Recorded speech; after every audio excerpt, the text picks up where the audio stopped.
Muy buenos días, mi nombre es Albeniz Villalobos Arrieta y les voy a hablar sobre fundamentos y mecanismos en el condicionamiento clásico y operante y de los mecanismos motivacionales.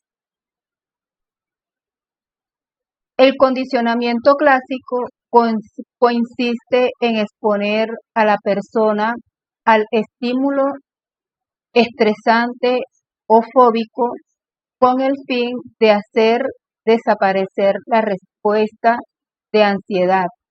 Sin embargo, se realiza de forma que el estímulo se expone en forma gradual para reducir el comportamiento no deseado poco a poco. ¿Cuál es el objetivo del condicionamiento clásico? Consiste en aprender a relacionar estímulos que lleven y que hagan de señales para reducir al otro.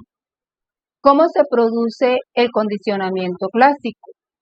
Se basa en lo que podríamos denominar el aprendizaje de señales.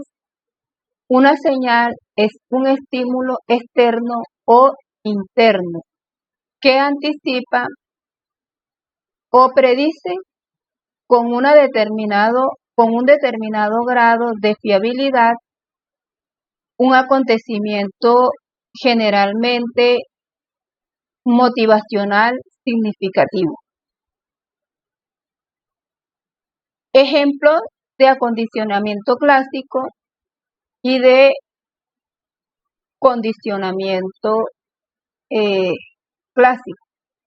Se puede referir en el nombre del aprendizaje de respuestas emocionales, específicamente, por ejemplo, el miedo o incluso en el desarrollo de la fobia, en los que el sujeto asocia un estímulo neutro o un estímulo considerado temeroso. ¿Cuál es la diferencia entre el acondicionamiento clásico y el operante? Pues que el acondicionamiento clásico es el estímulo incondicionado y no depende de la respuesta del sujeto, mientras que el operante, la consecuencia depende de las respuestas del sujeto. Ejemplo de acondicionamiento clásico: el timbre del receso. En el colegio se anuncia la llegada del receso a fuerza de repetir. Los alumnos le asocian a la sensación de libertad y de reposo que expresa el recreo. El acondicionamiento clásico es un tipo de aprendizaje asociativo cuyas primeras teorías se indicaron con Ivan Pavlov a finales del siglo XI. El filósofo ruso, con su experimento con perros, sentó las bases de este aprendizaje, abordando que consiste el acondicionamiento clásico o pavloviano, sus características principales aplicaciones. Una de las principales particularidades de este tipo de aprendizaje es conllevar la respuesta automática y no voluntaria mediante asociaciones entre estímulos del ambiente que provocan una determinada reacción.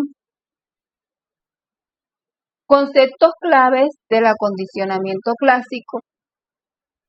Para proponer y comprender el acondicionamiento clásico es necesario tener en cuenta las siguientes claves.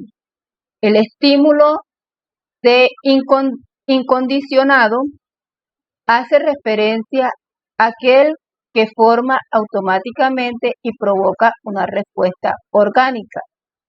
La respuesta incondicionada es aquella que ocurre en el cuerpo de manera automática ante un estímulo incondicionado. El estímulo neutro, en principio, no provoca ninguna respuesta en el organismo. Cuando se asocia en forma temporal a un estímulo incondicionado, pasa de ser un estímulo acondicionado, ya que adquiere poder de provocar una respuesta igual que el incondicionado.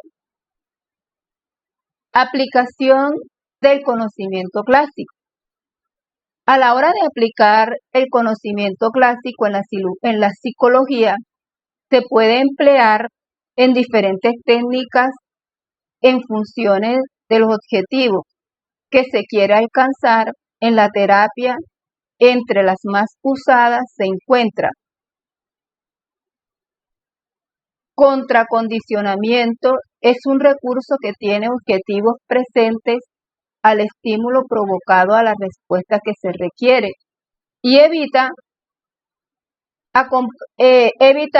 acompañado de un estímulo positivo para una persona. Desestabilización sistemática. La técnica enfoca la modalidad de la conducta, consiste en exponer a la persona al estímulo estresante o fóbico con el fin de hacer desaparecer las respuestas de ansiedad. Sin embargo, se realiza en forma que el estímulo expone la forma gradual para reducir el comportamiento deseado poco a poco. Inducción. Esta práctica tiene como objetivo acabar con las respuestas de evitación. Hay dos formas de abordar. La primera consiste en hacer que el estímulo condicionado no acabe con la respuesta de evitación y la segunda busca la respuesta que evite mediante algún obstáculo. Así se expone el sujeto al estímulo condicionado.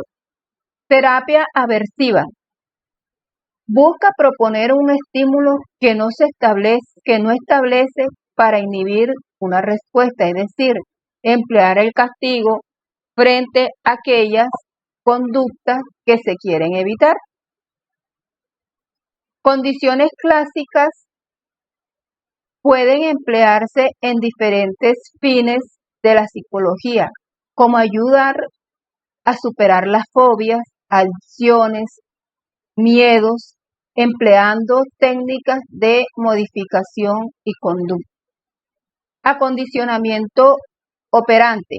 Es una forma de enseñar mediante la cual el sujeto tiene la probabilidad de repetir o no formas de conducta que conllevan consecuencias positivas y menos probabilidad de repetir y que conllevan problemas negativos en un tipo de aprendizaje asociativo.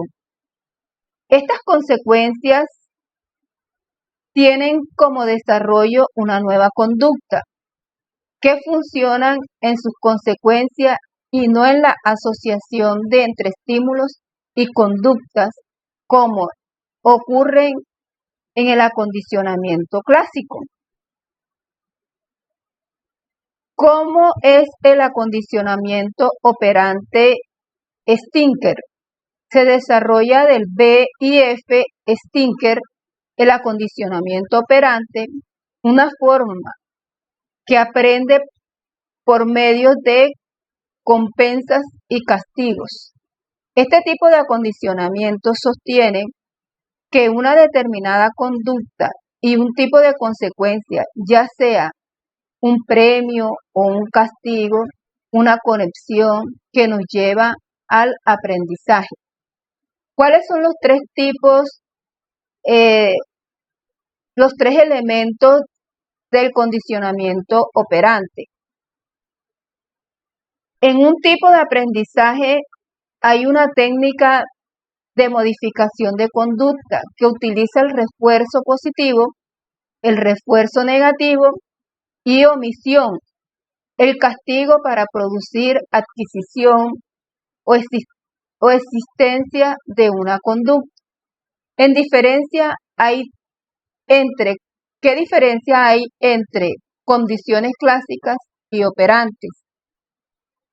Los clásicos aprendizajes asociados cuando existen acontecimientos, el acondicionamiento operante, aprendizaje asociativo entre una respuesta y sus consecuencias. ¿Cuáles son las características del acondicionamiento operante? Estímulos discriminativos.